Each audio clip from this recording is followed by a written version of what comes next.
और ये योगदान राजदरभंगा का रहा है। और आइए सीधा लिए चलते हैं प्रधानमंत्री नरेंद्र मोदी की चीन यात्रा पर विदेश मंत्रालय की प्रेस वार्ता में।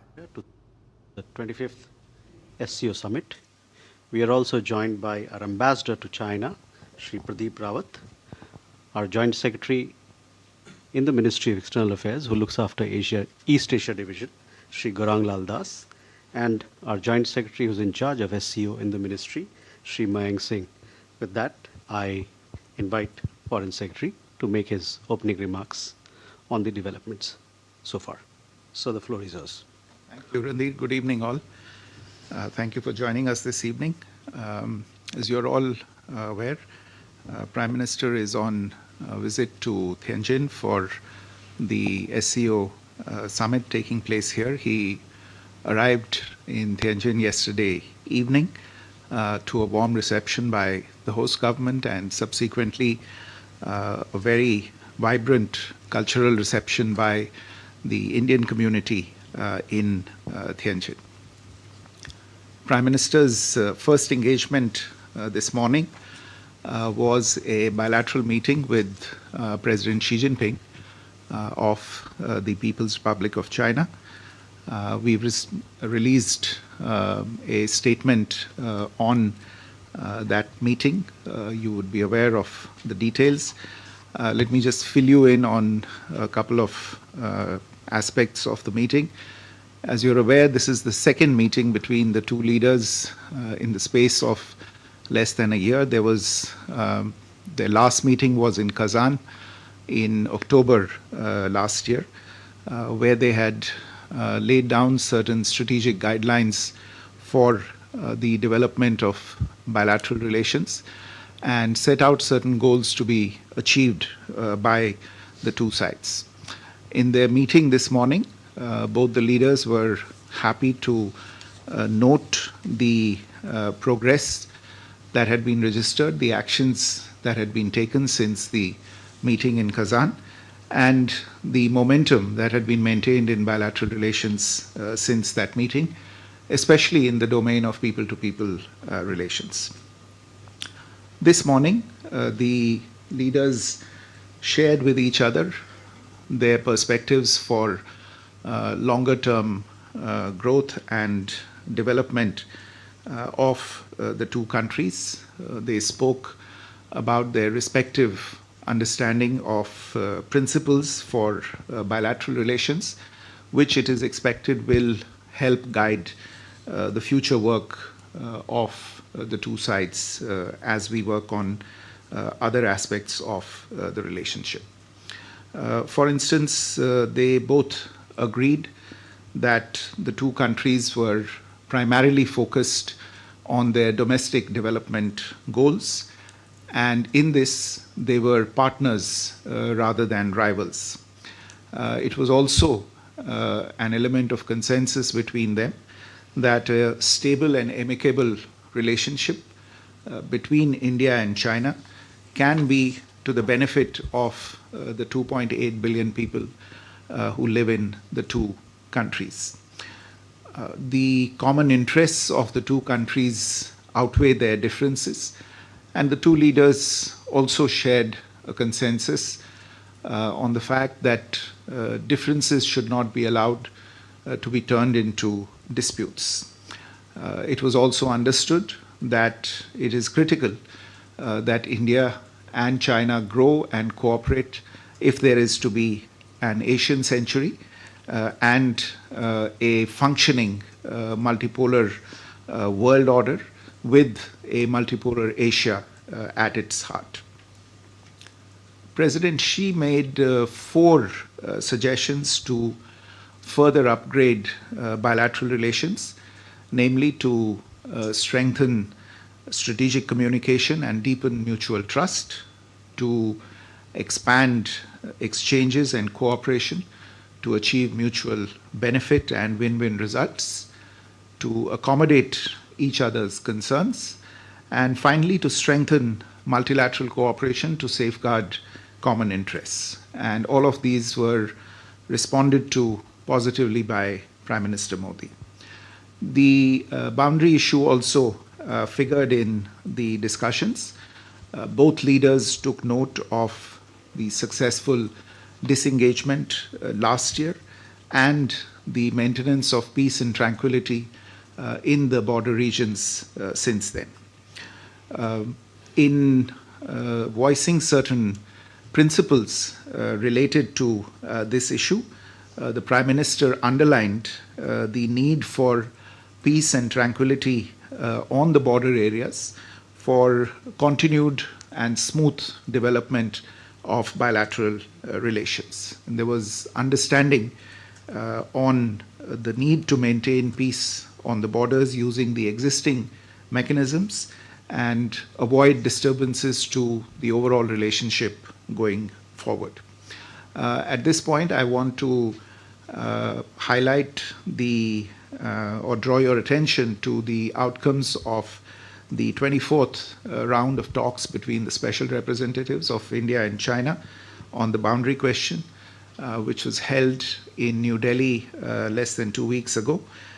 In their meeting today, both the leaders positively appraised these outcomes and decisions from that round of talks.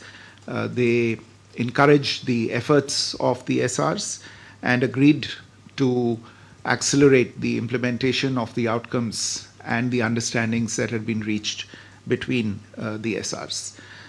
They also expressed a commitment to a fair, reasonable, and mutually acceptable resolution of the boundary question, proceeding from the political perspective of their overall bilateral relations and in the long-term interests of the two peoples.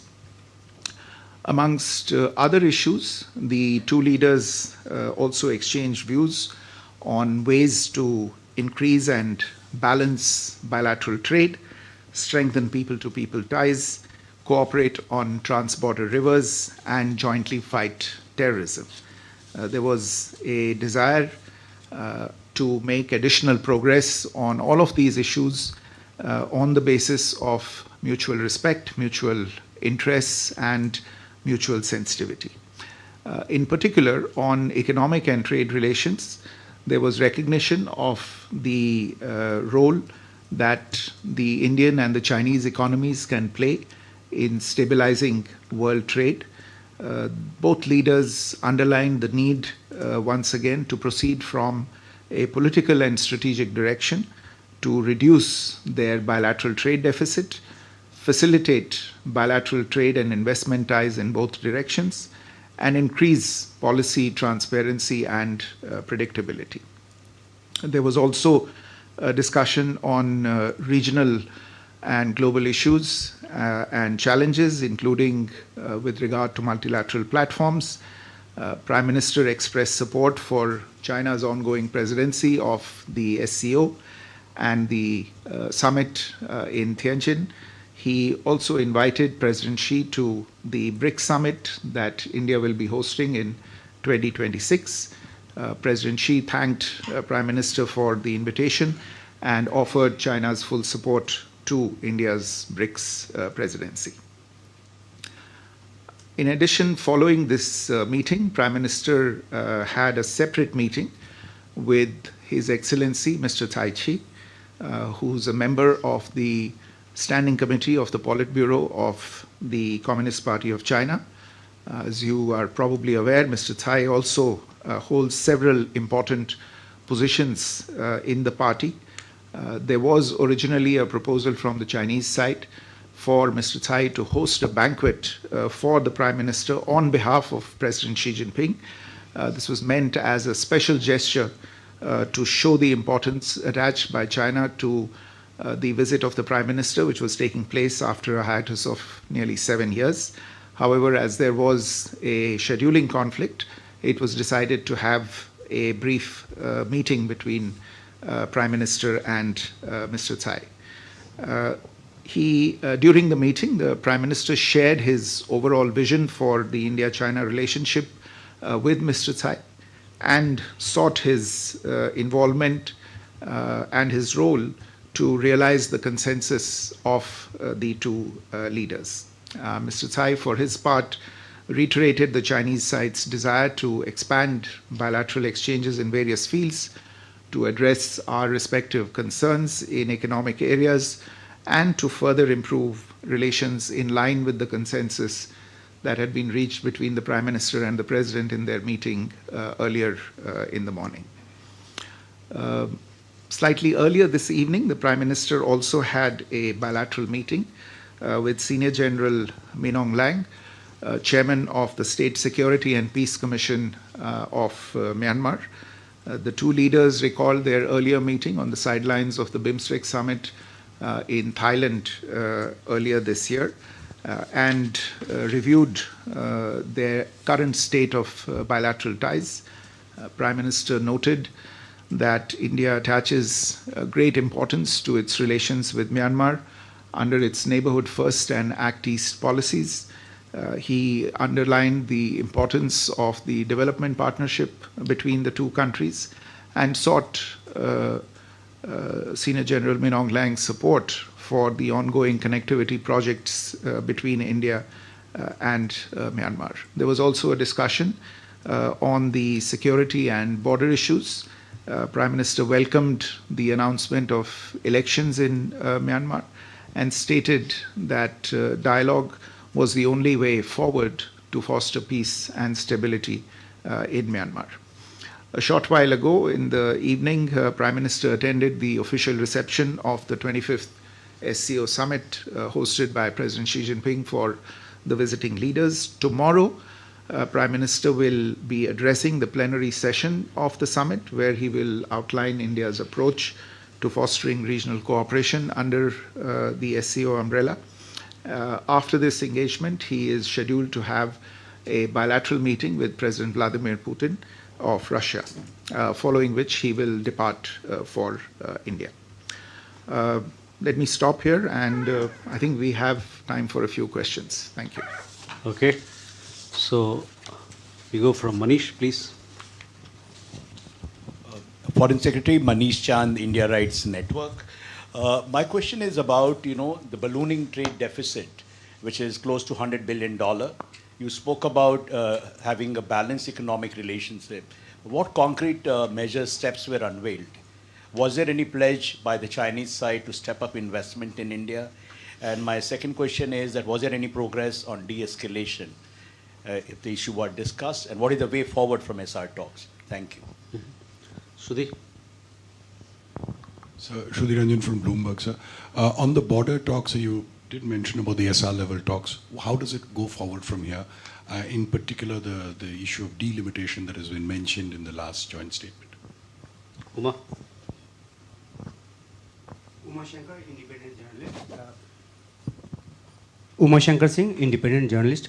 मेरा सवाल ये है कि चीन की तरफ से जो बयान जारी किया गया है उसमें राष्ट्रपति शी के हवाले से कहा गया है कि उन्होंने प्रधानमंत्री मोदी से ये कहा, और मैं कोट कर रहा हूँ, कि हमें सीमावर्ती क्षेत्रों में शांति और सौहार्द बनाए रखने के लिए मिलकर काम करना चाहिए और सीमा मुद्दे को समग्र चीन भारत संबंधों को परिभाषित नहीं करने देना चाहिए। सवाल ये है कि भारत क्या चीन के इस रुख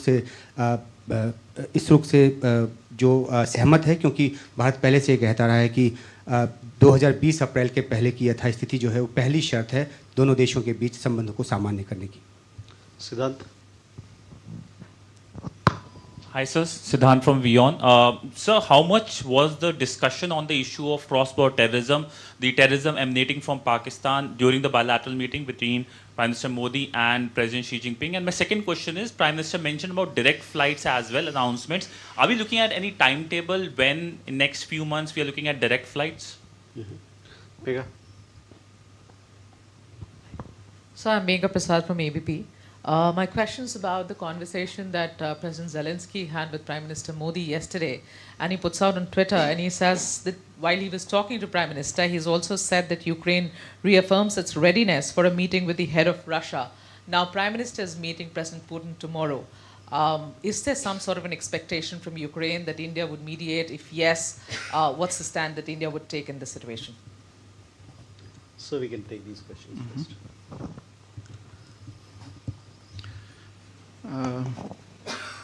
So Manish, to your question on the deficit, yes, it is a fact that there is a large and ongoing trade deficit between India and China.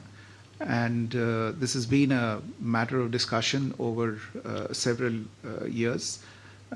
In the current context as well, in fact, this is a discussion that started even when Foreign Minister Wang Yi was in Delhi and meeting with External Affairs Minister Dr. Jaishankar. The issue was raised there as well by us. I would go back to the point that I mentioned in my briefing, which was essentially what the Prime Minister shared with President Xi Jinping today, that it is important also to look at the issue of trade and trade deficit from the broad strategic direction and engagement between the two countries. Growing trade between the two countries and narrowing of the deficit will contribute to a change in perception in the relationship as well. But this is a discussion that is going on at many levels. It's between governments, between businesses, between entities that are involved in the trade, and we will have to see how it evolves going forward. On your question related to de-escalation, I would refer you to the detailed outcome document that was put out after the talks between the SRs. This is a discussion that will go forward in the designated mechanisms between the two sides dealing with these issues. Shruti, this more or less the same goes for your question on how the border talks go forward. You would have again seen the statement that we put out after the SR's talks. You're aware that dedicated mechanisms have been created for taking these talks forward. We expect that these the existing mechanisms, which is the working mechanism for coordination and cooperation in the border areas between India and China, will meet in the coming days and weeks, and the respective leaders of this mechanism from the two sides will come to an understanding on how these mechanisms for the delimitation related talks are going to go forward. Uma, आपका जो प्रश्न था कि जो राष्ट्रपति she ने कहा है बाउंड्री इश्यूज और द्विपक्षीय संबंधों के बारे में, देखिए मैं सिर्फ इतना कहूँगा कि हम शुरू से मानते आए हैं और अलग अलग स्तर पे हम ये साफ कहते आ रहे हैं कि बाउंड्री पे जो स्थिति होगी वो स्थिति हम उसका जो एक तरह से असर है वो द्विपक्षीय रिश्तों में किसी न किसी तरह देखेंगे, और इसी वजह से सबसे जो एक तरह से इंश्योरेंस पॉलिसी है द्विपक्षीय संबंधों के लिए वो बाउंड्री पे पीस और ट्रैंक्विलिटी मेंटेन करना है. तो ये बात आज बड़े स्पष्ट तरीके से प्रधानमंत्री जी ने भी राष्ट्रपति शी के सामने रखी और हम इसे मान के चलते हैं. Siddhant, on your questions, see, cross-border terrorism was mentioned by the Prime Minister as a priority, and I would add that he did underline the fact that this is something that impacts both India and China, and that it's important, therefore, that we extend understanding and extend support to each other as both of us combat cross-border terrorism. And I would, in fact, like to say that we have received the understanding and cooperation of China as we have dealt with the issue of cross-border terrorism in the context of the ongoing SCO summit. To your question on direct flights, this is something on which the two sides have been engaged quite intensely in recent weeks and months, following the direction and the understanding between the two sides at a higher level earlier this year that this is one of the areas in which we should move forward. Since then, a number of rounds of technical level talks have been held. If I'm not mistaken, there was a civil aviation delegation from India in Beijing earlier this week for further discussions. My understanding is that at a broad level, an agreement or a consensus has been reached on restarting direct flights, and this is something that you heard the Prime Minister refer to in his comments this morning. What remains, I think, are certain operational issues, and the two sides are in contact with each other. There are issues related to the air services agreement, issues related to scheduling, calendar, etc. My understanding is that these will be addressed in the coming few weeks, and we should see a resumption of direct flights soon after that.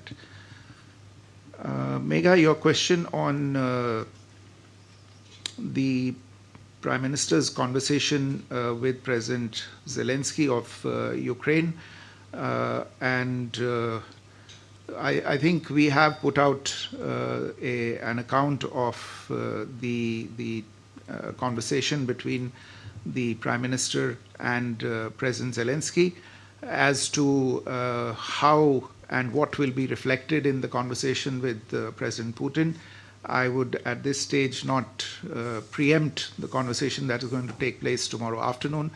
We'll try and update you on the proceedings in that conversation once it takes place tomorrow. Thank you. Okay, Gauri. So Gauri Dwivedi from NTTV. First question, sir. Did the issue of additional tariffs imposed by the Trump administration figure in the talks in the backdrop of China supporting India's stance? And secondly, with regard to the applications, the Chinese applications that remain blocked in India, has there been any discussion to that effect? Shubha. Foreign Secretary Shubhajit Roy here from Indian Express. In the readout, in the Indian statement, I see that it's been framed that India and China are not rivals but partners. How do you square this with the fact and the ground reality that more than 50,000 troops from Indian side and another 50,000 are still deployed and stationed at the India-China border? Aditya. Foreign Secretary Aditya Raj Kaul from NDTV. On the cross-border terrorism front, was Pahalgam terror attack, raised here because, there were reports that the terrorists of Lashkar-e-Toiba and TRF were actually holding Chinese equipment, including ultra sets and alpine apps. Apart from that, on the Operation Sindoor front, the Chinese equipment used by the Pakistan Army, what did that also figure? Apart from that, second quick question on Taiwan. Last time there was some kind of a communication gap when Wang Yi visited New Delhi on Taiwan. There was a statement by the foreign ministry here in Beijing. They said that, there was some kind of a change in policy. Is there a change? Would you reiterate India's position on Taiwan? Thank you. I have a question here. Colin Murphy from Bloomberg. I just wanted to point out the fourth point by Xi Jinping regarding to the strengthening of multilateral cooperation to safeguard common interests. Can I ask from the Indian perspective what perhaps might be those multilateral organizations that you might be working through, and in particular, what are those common interests? Do they include trade, tariffs, for example? So can you give a little bit more specifics on this point? What's the Indian perspective on President Xi's point? Thank you. Please. Yeah. Sir मैं अरुण हूँ दूरदर्शन से sir इससे SCO summit के अंदर prime minister Modi का कल participation रहेगा तो किस तरह से बेसिकली इंडिया अप्रोच करेगा एससीओ समिट को इस बार क्रॉस बॉर्डर टेररिज्म आतंकवाद जैसे मुद्दे टेरर फाइनेंसिंग जैसे मुद्दे कई मल्टीलैटरल प्लेटफॉर्म पहले भी रेज हो चुके हैं लेकिन कल जब प्राइम मिनिस्टर मोदी होंगे और इंडिया किस तरह से एससीओ समिट को अप्रोच करेगा sir Okay. On the question related to Gauri's question on tariffs, etc.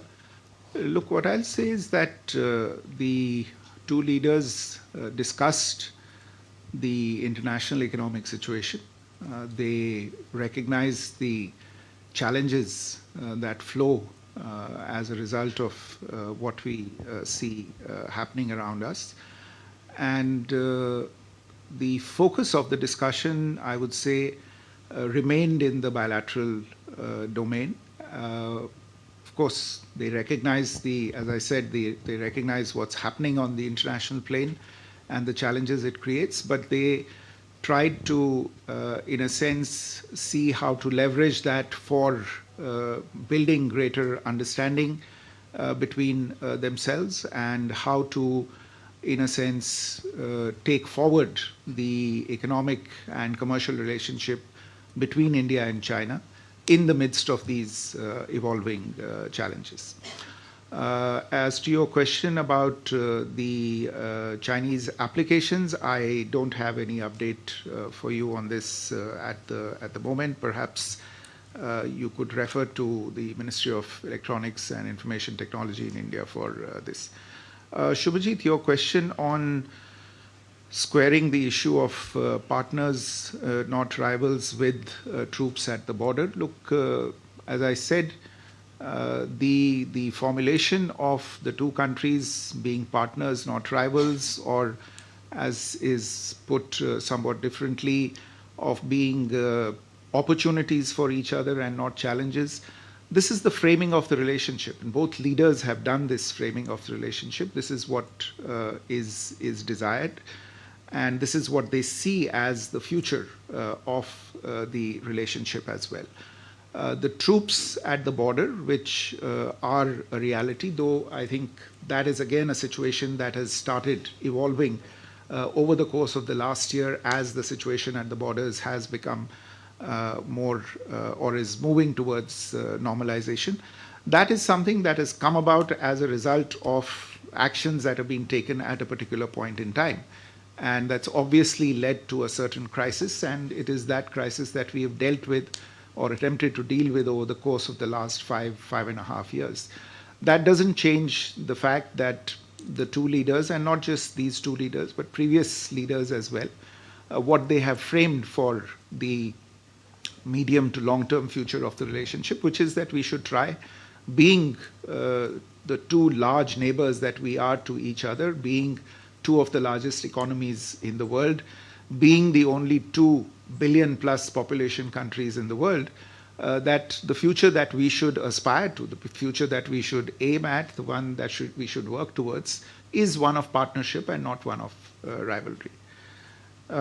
Aditya, on your questions related to cross-border terrorism, look, all I'll say is that without going into the specifics, that the issue was discussed. It was raised by the Prime Minister, and he outlined his understanding very, very crisply and very specifically on this issue. As I said, he outlined the fact that this is a scourge that both China and India have been victims of, and India is still combating this menace. And he asked for China's support on this particular issue. And as I said, the Chinese have extended their support in various ways on addressing this issue. As to your question on Taiwan, the answer is quite simple. There is no change in India's position on Taiwan. Kolam's question on the specifics of the two leaders talking about strengthening multilateral cooperation to safeguard common interests. Well, essentially, it's to, if you look at what's happening in the space of global trade, for instance, or multilateral finance, for instance, the understanding really is to do with addressing the deficit in global governance in these institutions that look after world trade or the multilateral financial architecture. Obviously, there is a deficit in how the WTO is working, for instance. There is even a deficit in how the United Nations is working at this point in time. These are obviously common interests for two countries such as India and China that are large actors on the international commercial, economic, and financial stage. And therefore, it is obvious for them to have a certain amount of understanding in strengthening these institutions that were originally tasked with looking at these issues. आपका जो सवाल था SCO को लेके, देखिए SCO की बैठक कल शुरू होने वाली है और मेरा अनुमान है कि SCO के बैठक के बाद हम एक वक्तव्य उसके बारे में निकालेंगे, तो अभी प्रीजज न करें, उसको प्रीएम्प्ट न करें, कल उसके बारे में कुछ समाचार आपको देंगे. बहुत बहुत धन्यवाद. Thank you, sir. With that, ladies and gentlemen, we come to the close of this press briefing. We shall keep you updated with developments of tomorrow. Thank you.